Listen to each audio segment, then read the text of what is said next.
ازيكم يا حبايبي عاملين ايه؟ يا رب تكونوا بخير واحسن حال. بصوا انا حبيت اعمل جوله كده صغيره معاكم. انا حاليا عند الدكتور اللي انا متابعه معاه. ان شاء الله داخله دلوقتي ادعوا لي كده. بعتنا اعمل تحاليل واشعه وبعد كده يحدد العمليه. انا حبيت اشارك معاكم كده وبرده في شويه حاجات كده هنشتريها، بس ان شاء الله يعني بعد ما اطلع. في حاجات اشتريناها قبل ما نطلع للدكتور، وفي حاجات هنشتريها بعد ما نطلع. ما قدرتش اصور لكم واحنا بنشتري. هصور لكم بعد ما اروح ان شاء الله، اكمل لكم الفيديو بعد ما اروح يعني اقول لكم الحاجات اللي احنا جبناها مشتريات الشهر وكده. بس هي مش مشتريات شهر قوي، لان الحاجه غليت التاني. انا صورت لكم اليومين اللي فاتوا الحاجه زادت تاني ربع ثمنها. يعني الحاجه اللي كنت جايباها ب 100 دلوقتي بقت ب 130. مش عارفه كيف 15 يوم على ما ساعه ما صورت لكم اخر فيديو. ادعوا لي عاد كده، انا اصلا خايفه من التحاليل وخايفه احنا خدنا العياده الحساب، ردينا الباب وبعدين مع نفسنا. بس هو اصلا اخر كشف دخل جنبينا عند الدكتور جو. قبل برضه انا دخلت لكم على طول في الموضوع، بس نسيت اقول لكم اللي مش مشترك في القناه واول مره يشوف فيديو لينا يشترك، واللي يشترك جديد يفعل زر الجرس ويعمل اختيار الكل عشان كل ما اعمل فيديو يوصل لكم. وما تنسوش التعليقات وما تنسوش اللايك. وبرضه حابه اشكر كل حد اللي بيسال عليا في تعليق واللي بيكتب تعليق حلو. اشكركم 100 مره، وكل سنه وانتم طيبين كلكم، مسيحيين ومسلمين، الحمد لله كلنا سالمين. دعواتكم عاد كده، ربنا يشفي الكل يا رب. واحنا اصلا في دكتوره عند دكتور مين جلالته دكتور نسا. وبرضه جايين دلوقتي، يعني انا هتابع عشان حدد العمليه، ومرت اخويا عندي هتابع عشان هي حامل في توأم. ربنا يهدي كل مشتاق يا رب، واللي مش ربنا يهديه. ادعوا كلكم كده من قلبكم، ربنا ما يحرمش حد منهم، وقومها هي بالسلامه هي واللي زيها يا رب. النهارده برضه يعني انا هحدد العمليه، يعني فرحانه وخايفه في نفس الوقت. النهارده هنعرف نوع التوأم ايه، وفي نفس الوقت انا هحدد العمليه. يعني الخوف مضاهي مع الفرحه وكده مش عارفه الحمد لله نشكر ربنا. كملوا معايا الفيديو للاخر، يعني هو هيبقى فيديو قصير كده مش هطول عليكم. واستنى عارفه اشبه اليوم لعين كده، ولو قدرنا في وقت عندنا هوريكم جوله كده واحنا ماشيين في الشوارع بتاعت المركز اللي انا فيه. عايزين نجيب لها لبس برضه ينفع للحمل وكده. ان شاء الله كله ده هوريكم معايا، بس لو جبت عشان ما اوعدكمش بحاجه في الاخر تقولوا ما صورتيش. لو كان عندنا وقت ورحت اعمل التحليل برضه هصور لكم هناك. ولو كان عندي وقت نشتري لها لبس وكده، احنا حاليا دلوقتي الساعه 8 بالليل، يعني الساعه 8 بس الحمد لله يعني معانا العربيه ومعانا ابويا وامي معايا ومرات اخويا، فكلنا مع بعض مش خايفين يعني. هخلص واكمل معاكم تاني، استنوني. بصوا حبايبي، انا صورت لكم المقدمه كده. كنت عند الدكتور في العياده، قلت لكم هعمل تحاليل وكده. هو بالفعل كتب لي على تحاليل اعملها، وعملت اشعه تاني. بس هقول لكم انا جليت دلوقتي، خليكم معايا. شايفين 1 2 3 4 5 6 7 8 تحاليل طلبهم مني اعملها. ودي اشعه عملتها تاني النهارده اهو، شايفين. بس هو قال لي انا كنت عايزه اعمل عمليتين مع بعض. دقيقه يا ماما، دقيقه حبايبي. انا عندي يا جماعه قلت لكم مشكله في الرحم، انا عندي لوفه في الرحم محتاجه ان انا اشيلها يعني. وعندي الزايده ملتهبه، فانا عايزه اعمل الزايده وعايزه اعمل اللوفه مع بعض. فالدكتور النهارده خوفني، انا كنت عايزه بصراحه اعملها جراحه يعني. ده مش هينفع طفل المفروض ازاي طفل التنمية. كنت هعملها. الدكتوره ما يقول لي عشان الامهم الاثنين مع بعض انت حبيبهم. قال لي اعمليهم ليزر. سالت على الليزر، قال لي عمليه تتكلف يعني. فانا بصراحه قلت خلاص اعملها جراحه وكده. جراحه. الدكتور النهارده قال لي انا كنت رايحه له المره اللي فاتت على اساس ان عمليه اللوفه بس في الرحم، وكنا خلاص متفقين هنعملها وكده وجراحه والكلام ده كله. كنت رايحه النهارده على اساس ان انا اعمل تحاليل واعمل اشعه ويحدد لي العمليه. فطبعا احنا رحنا متاخرين زي ما قلت لكم، كنا في العياده كانت الساعه 8. ساعه ما عملت لكم المقدمه من شويه كده، انا لسه توني داخله البيت يعني. بس لقيت طبعا كل سنه وانتم طيبين عشان رمضان وكده. لقيت معامل التحاليل قفلت، فما كانش ينفع ان اعملها النهارده. قلت يوم تاني اعملها، وكده كده راح اوريها للدكتور، ولو في اي حاجه لا قدر الله يعني مثلا سيوله انيميا الكلام ده كله هيظبط الدنيا، وبعد كده نعمل عمليه.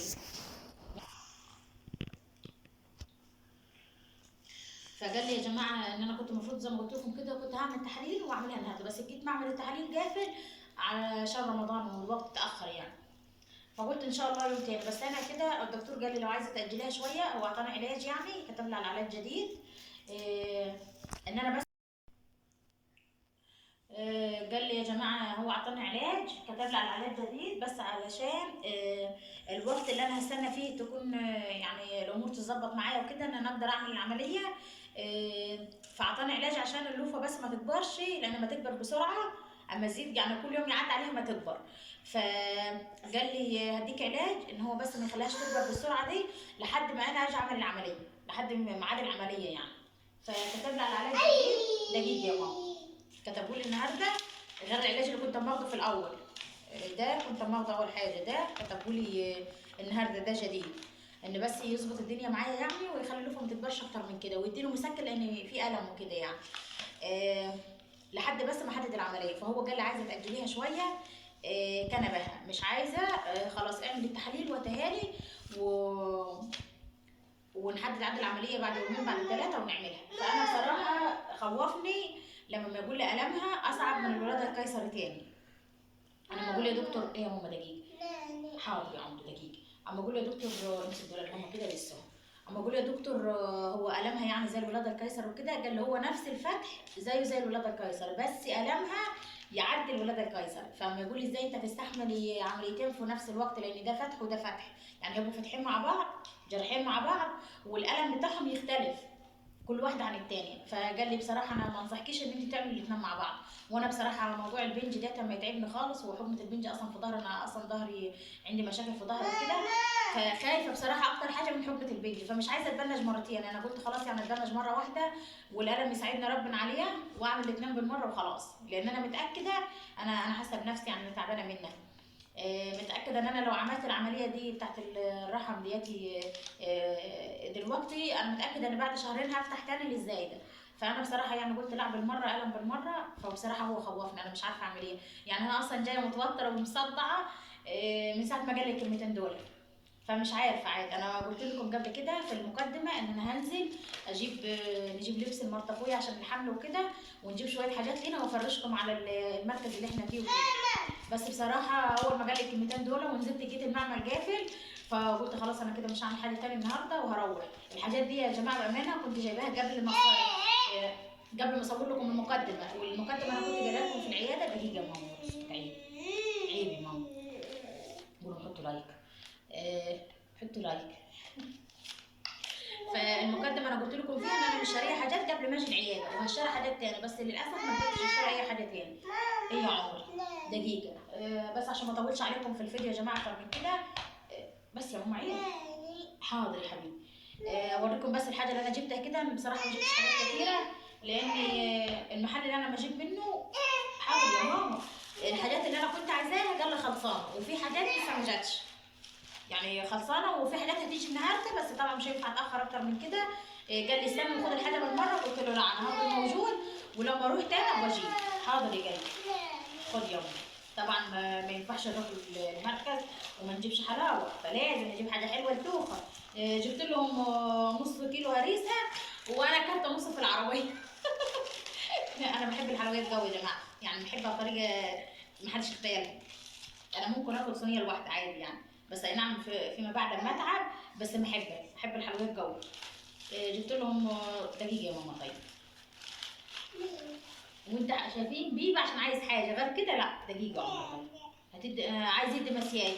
بصوا نص كيلو هريسه انا اكلت نصه الحمد لله، نشكر ربنا. بامانه كان في هنا وكان في عليه تاني وانا اكلت، بس انا بحب الحلو، انا احب الحاجات الحلوه قوي. خد يا ماما، خد خد يا عمر. انت عايز رفاية الكراسي، خد. يا بيبي خد. طب عشان ما اطولش على الناس كده عيب. دقيقه يا مسيو، خد نص كيلو الهريسه عشان برضه ما ابقاش ضغط عليكم حاجه. ب 50 جنيه ونص، الكيلو ب 100. دقيقه يا ماما، ده مش عايزينه تاني. خدي العبي دوخ. كلي انت مساها اهو. وجبت، طب انزل كده دقيقه عشان اصور للناس. عيب خد كده. بصوا انا قبل كده جبت شكاره رز اللي هي حبه وحبه، بس بصراحه يعني انا ما ولفتش ان انا اخبي عليكم حاجه اما اتكلم معاكم بصراحه. لقيت الشكاره هي فيها 10 كيلو، بس لقيتها زادت 40 جنيه تاني بصراحه، 40 جنيه تاني زياده عن حقها زي ما جبت اخر مره. فبصراحه قلت لا يبقى اجيب اللفه ارخص. جبت ال 10 كيلو دول رز كويس خالص برضه. انا كنت بستعمل الاول قبل ما اجيب كنت بجيب الاكياس زي كده عادي قبل ما استعمل ان انا اجيب الشكاره على بعضيه. دي 10 كيلو ب 300 جنيه، يعني الكيلو فيها وقع ب 30 جنيه، بس حبيتها حلوه قوي برضه، رز حلو خالص. انا مجربت كذا حاجه، كنت بستعمل دي في الاول. و تشريد ده حرام. وجبت جبنه موتزاريلا للبيتزا والكيكه والحاجات والمكرونه والحاجات اللي داخل معلش يا جماعه. شايفين دي اللي عملت معاها البيتزا معاكم في القناه من قيمه كام يوم كده. الجبنه دي حلوه خالص، انا كنت اول مره اجربها، كنت جايبه منها ساعه ما عملت معاكم البيتزا، كنت اول مره اجرب فيها النوع ده، كنت بستعمل نوع تاني قبليه، بس حلوه بصراحه مضمونته وحلوه وطعمها حلو. اسمها ماجيك لاند. الكيس ب 110 كيلو ب 110. دي الوحيده اللي قاعده بسعرها لحد الان، لحد اللحظه اللي احنا فيها دي قاعده بسعرها. دقيقه يا ماما. ماشي حبيبي. هقول لكم جبت ايه تاني، هقول لكم عادي. صفيحه السمن، دقيقه يا باتريك.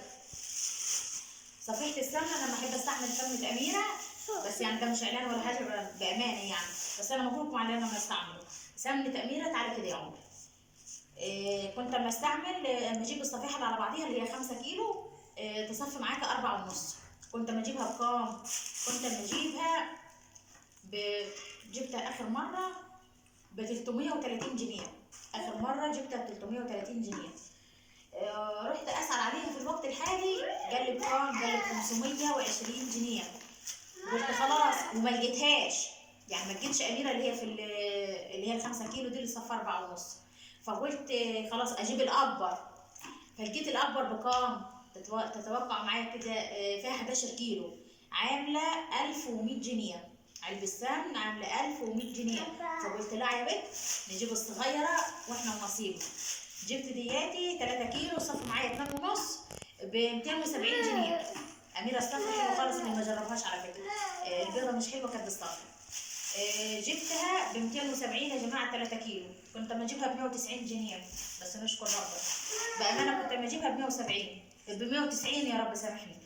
حاليا ب 270 جنيه. والفتره اللي فاتت كنت سائل عليها من كام اسبوع عندي في البلد هنا، كان جايلين لي ب 300 جنيه، بس مش عارفه هي نزلت ولا في المركز غير القرى، مش عارفه. دقيقه يا ماما. اقول لكم معايا، تعالي بس كده زي دقيقه. انا نسيت اصلا ان انا جايبه حاجه زي كده. بصوا حبايبي، انا جبت ورك رومي، شايفين؟ بصوا دي العقله بتاعته، بس هرجع ماسك كده لورا، شايفين؟ جبت الكيلو منه، الكيلو ب 165 طازه على فكره يا جماعه، لسه مذبوح. تعالوا بس نجرب. بصوا ده طازه خالص، يعني ده مذبوح قدامنا اصلا، اما يذبحوه هم ويذبحوه قدامنا، شايفين؟ ده مش مجمد، ده طازه. بصوا الكيلو منه عامل 165 جنيه. ما جبتش دي بس، انا جايبه الورك كامل. هم يبيعوا لك الورك كامل زي ما يقطع، يعني يقطع 2 كيلو 3 كيلو 4 كيلو على حسب، شايفين؟ اهو. طلع 3 كيلو 850 جرام، يعني 4 كيلو الا. دقيقة يا ماما، دقيقة يا مسيو. طب استنى امسك معايا. جبت يا حبايبي برضه التوابل اللي انا بستعملها وقلت لكم عليها قبل كده، وريتها لكم حتى في لايف، حد سالني عليها برضه وريتها لكم. جبت مسحوق البصل اللي هو بصل بودره يعني، معلش. وجبت كاري ودقيقة بس. وجبت توابل سمك حلوه خالص، انا لسه عامله منها برضه مصوره لكم فيديو اللي حاطه من نفس التتبيله دي. وجبت توم بودره، دقيقة توم. وجبت توابل كفته. جبت دي توابل لحمه وفراخ مع بعض. دي توابل فراخ بس، لو هتشوي ولا حاجه زي كده ما تبقى توابلها حلوه قوي، فجبت عشان الرومي برضه. الواحده ب 10 جنيه من دي الواحده ب 10. دقيقه يا بدر. جبت ايه تاني؟ جبت هريسه الشطه دي عشان احنا بنحبها يعني كده في الاكل. دي عامله 30 جنيه. العلبه الصغيره دي عامله 30 جنيه. نشكر ربنا في حاجه زادت الضعف. كيلو الشامي بتاع الفشار. انا بصراحه يعني ابعت العيال يجيبوا من هنا ب 10 جنيه، هم يعملوا الطبق قد كده، فجبت الكيلو ب 60 جنيه. ده طبعا يعمل مرستان في الفشار، وما تبقى حبايته احلى، لما يبقى الفشار بتاعها طري، اللي هو مش تيجي بعد ما تمضغيه تلاقي في حته ناشفه كده، لا ده اما جبت بصراحه على العطاره اللي انا جبت منها دي حلو خالص. الكيلو ب 60 يا حبايبي. وجبت دقيق السميد اللي هو بتاع البسبوسه. انا بجيب السايب زي كده، معلقش خميره ولا حاجه زي الاكياس، بس انا مظبوطها في ايدي، يعني بحط الخميره هنا والسكر هنا، وبصراحه طعمها روعه واحلى 100 مره من الاكياس واوفر. يعني النصين دول يعملوا لك، هما كيلو، يعملوا لك 3 صواني كبار او 4 صواني صغيرين. نص الكيلو جايباه بكام؟ انا كنت بجيبه ب 25 جنيه، غلي بيجي ب 30، غلي تاني النهارده جايباهم ب 40 جنيه. يعني النص ب 20، كان النص الاول ب 20، اللي كان الكيلو ب 20، دلوقتي النص بيجي ب 20، زاد كده ثمنه تاني، بس نشكر ربنا. وانا عيالي بصراحه بيحبوا الحلويات وكده فبنشتري. فاكرين عادل اللي اتفرج معايا على فيديو مشتريات الشهر بتاعت الشهر اللي فات؟ انا مش كنت جايبه معاكم كفته وبانيه وحاجات زي كده؟ بص عادل النهارده رحت اجيب كيس الكفته اللي انا كنت جايباه في الفيديو اللي فات ب 135 كيلو. الكيلو يعني علبه كفته كيلو كنت جايباها ب 135، النهارده راح اسال عليها الاقي النص ب 120. نص ب 120، ما رضيتش اجيب بصراحه. ف 120 في 120 وبرضه اسمها مجمده، قلت لا ده انا لو شريت ربع كيلو لحمه اعمل انا في البيت احسن. فبصراحه ما رضيتش اجيب. بصوا ايوه، فاكرين كيس البانيه ده اللي انا شريته معاكم؟ كان عامل 100 جنيه بس كان عليها عرض.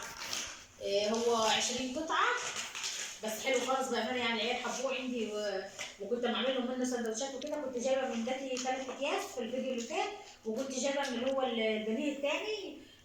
كان الكيس فيه ب 65 بس كان نازل عليه عرض برضه. ابو 65 ما لقيتوش النهارده، خلصان اصلا من غير عرض، بعته ما لقيتوش.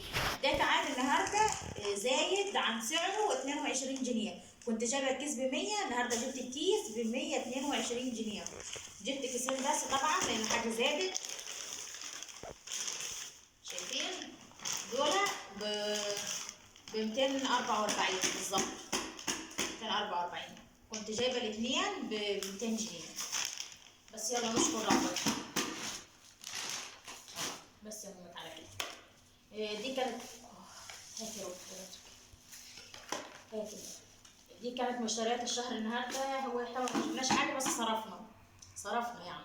بس نشكر ربنا برضه ان انا قدرت اجيب اي حاجه كده للبيت، ولا كان في وقت ولا كان في محلات فاتحه. وبصراحه الواحد يعني كنت عايزه الف تاني العطارات والحاجات اللي انا الاماكن لما اروح اجيب منها، بس بصراحه ضيفت لما الدكتور قال لي كده وخوفنا اكتر ما انا خايفه، فما قدرتش نفسي ثابت وما قدرتش اجيب حاجه. اتمنى يكون الفيديو عجبكم، واتمنى يكون خفيف على قلبكم ودعواتكم، وما تنسونيش في الاشتراك، وما تنسونيش في اللايك، وما تنسوش التعليق الحلو، وانا بستنى تعليقاتكم دايما واعملوا تعليقات. ودلوقتي يا حبايبي اتمنى ما كنتش طولت عليكم وصدعتكم، ودلوقتي اقدر اقول لكم سلام.